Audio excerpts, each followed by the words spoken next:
3-game losing streak, that one with Palace, Brighton, Southampton, and it was then that the board or whoever came to you and said we would like you to have a new contract. What did that do for you? I mean, I know you spoke about it a year ago. What did that do for you personally, and what do you think it did for the club to be given the confidence at a very low time on the pitch? Well, that process started earlier than that, but it certainly gave me all the right reasons to continue here, because then it's not going to be about a game or two that we have lost. It was more about what we were doing during the season, and that made me obviously a lot of reassurance that I was in the right place with the right people. And then, I mean, obviously it fed from, I mean, that's coming from the very top, and it runs through the whole club, and obviously the players can feel it. I mean, if you look at your record since those 3 games, those 3 defeats, I mean, it is pretty extraordinary your win, the amount of wins you've had in the league. I think it's 28 out of 36 games, and that, I know, is it too simplistic to say it was just based on that one decision? But because I appreciate a lot of work, but presumably it gave them momentum or kept it to push forward. Yeah, obviously it gives you stability and it gives you even more drive and motivation. Then I think we have as well a better team, better players. We are better equipped. We have one more year of experience altogether. The support, the environment we have created is very helpful. I think it's a contribution of many factors that had led to this happening. Yeah, Mikel, just on that, you mentioned earlier about the 12 managers sacked this season. So it's quite rare to have an owner and a board that, even when there's a little bit of a wobble there and there'd been the bad start to the season, to have an owner and a board with the vision to say, actually, we can see where this is going and we'll stick in. Yes, I think the context is important, guys. We were 2 years with COVID here, with a lot of problems, and with a lot of problems that were coming from a long time. So we cannot isolate something, I think. Can I take your mind back a little bit even further, Mikel, to a game in 1999? You played for Barcelona, first team, against Hertha Berlin. I don't know if you remember it. Yeah. A friendly game, yeah? Mm-hmm. You came on as a substitute. You remember who you came on for? Yeah, it's Pep. Yeah. For sure. It must be weird, I know you've been over this bit, but how your lives are so entwined. You couldn't have imagined, age 17, that this guy... No, I said I had wild dreams, but for sure I could not imagine that one happening. But it's the beautiful thing of this game, of this industry. It had happened as well with very close friends that we were together in Barcelona, then we separate our work and careers, and then we go together in the same city playing for different clubs. It's just beautiful. Did you play well? Sorry? Did you play well in that game? I'm going to say yes. I don't know. There's no video. No evidence, so yes. Man of the match. Lastly, to have 2 Spanish, Basque and Catalan coaches, but 2 Spanish coaches at the top of the English league, if we had that in La Liga, we'd be super excited. What is it about the culture in Spanish coaching that has had such an influence throughout the world in the last 20 years? I don't know. I think the education of the coaches, the influence, and then giving the opportunity as well to coach top players, because at the end is what we have to do, and the game and the success depends on the quality of the players that you have, on the quality of the people that you are surrounded with, and the structure that you have at the club. And I think we all feel really, really privileged to be where we are. One last one. Mikel, you mentioned signing players who are adapted to the league. I'm just wondering what you think they bring as opposed to other players. Well, it gives you a stability, because there is a lot of things that are part and very important part of that process that they already done, because they have experienced them, and that facilitates a lot that process, and especially when you have 5, 6, 7 new players, that a few of them are already integrated quickly to the pace, to the demands, and to the understanding that is needed in the league. Is that something you consciously decided a year or 2 ago, that you needed more of that experience? Well, we knew that obviously with those players that was going to get what we hoped, that it's been proven that it was the right decision. It sounds like Trossard is one of those. What kind of strength does it give you that Arsenal spread the kind of goals and assists around so many different players when other rivals are kind of relying maybe on 1 or 2? It's really positive, and we want to take the individual games to to the maximum of their capacity, and in order to do that, first they have to be on the pitch, which they have been, and then they have to perform to that level. But sharing goals is something that we needed to improve massively, especially from midfield as well, something that we've done better. And then the unpredictability that causes in the opponent obviously is an advantage. You said at the start of the season was the importance of making the players believe in what they can achieve.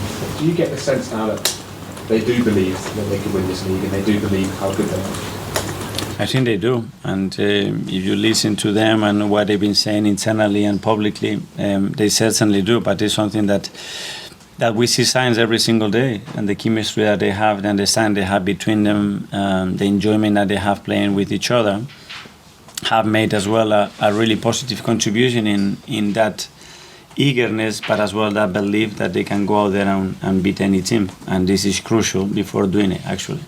What sort of impact on the squad do you think a win at Anfield would have? I don't know, like the ones that we had against top teams, like the one that we had last week. Like winning helps momentum, maintains the positivity around the place, and it will be really, really positive. You were asked about fear there. Do you almost need to have some fear though when you go to Anfield because of the way they play, and you have to be conscious of it?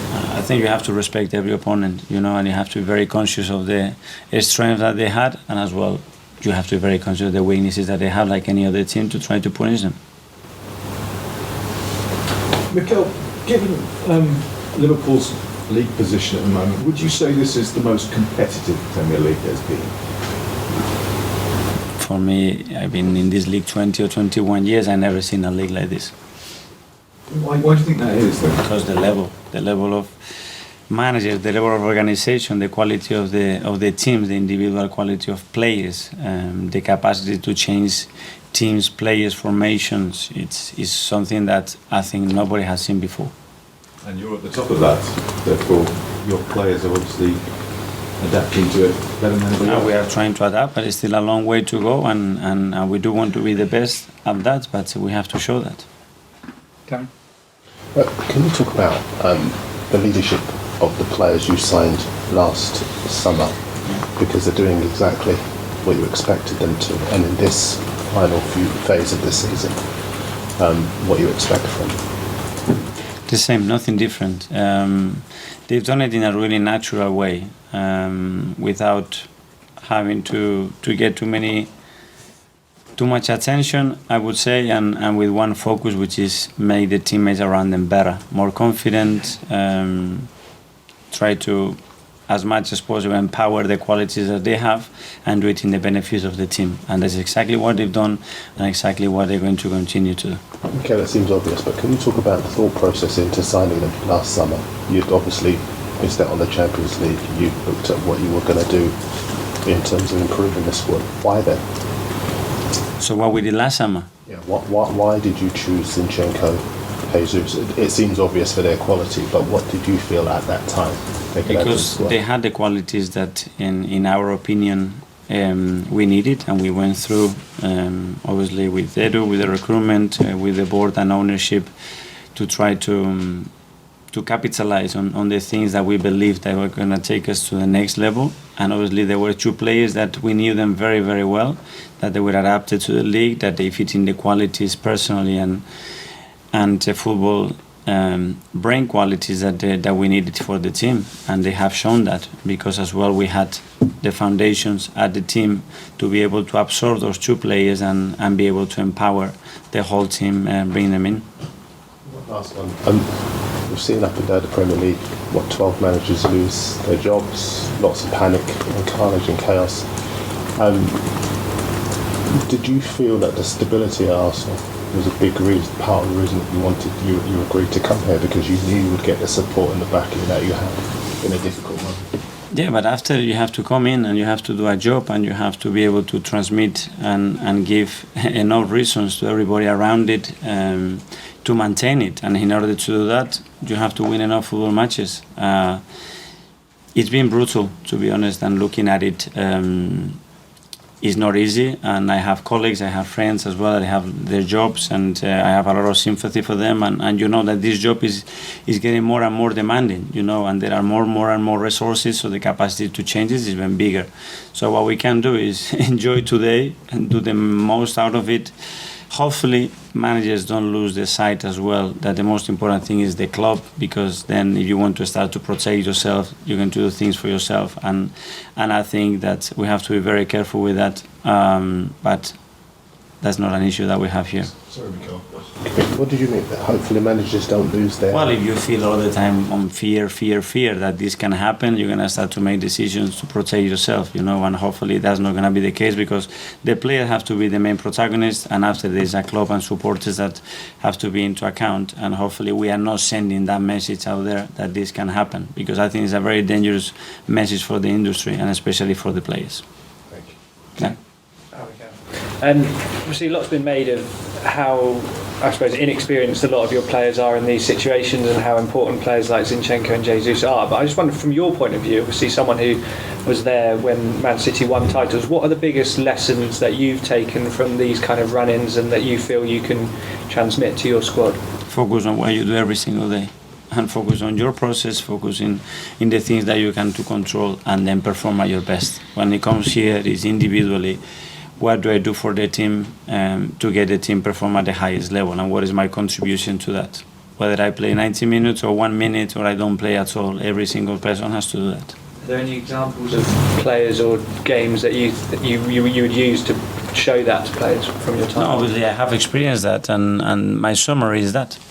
And just on sorry to go back to it, the music before last year, I just wondered, is there a danger when you're trying to change the mentality of your players, that if you do preparation like that and you're trying to prepare them for the atmosphere, that almost by making a big deal of it, you're creating a problem in their mind, you're creating an issue, you're telling them this is something that we've got to worry about and this is something we've got to focus on? Depends. If you want to isolate only a context that is about an atmosphere you're going to live in, then they should not shoot on goal.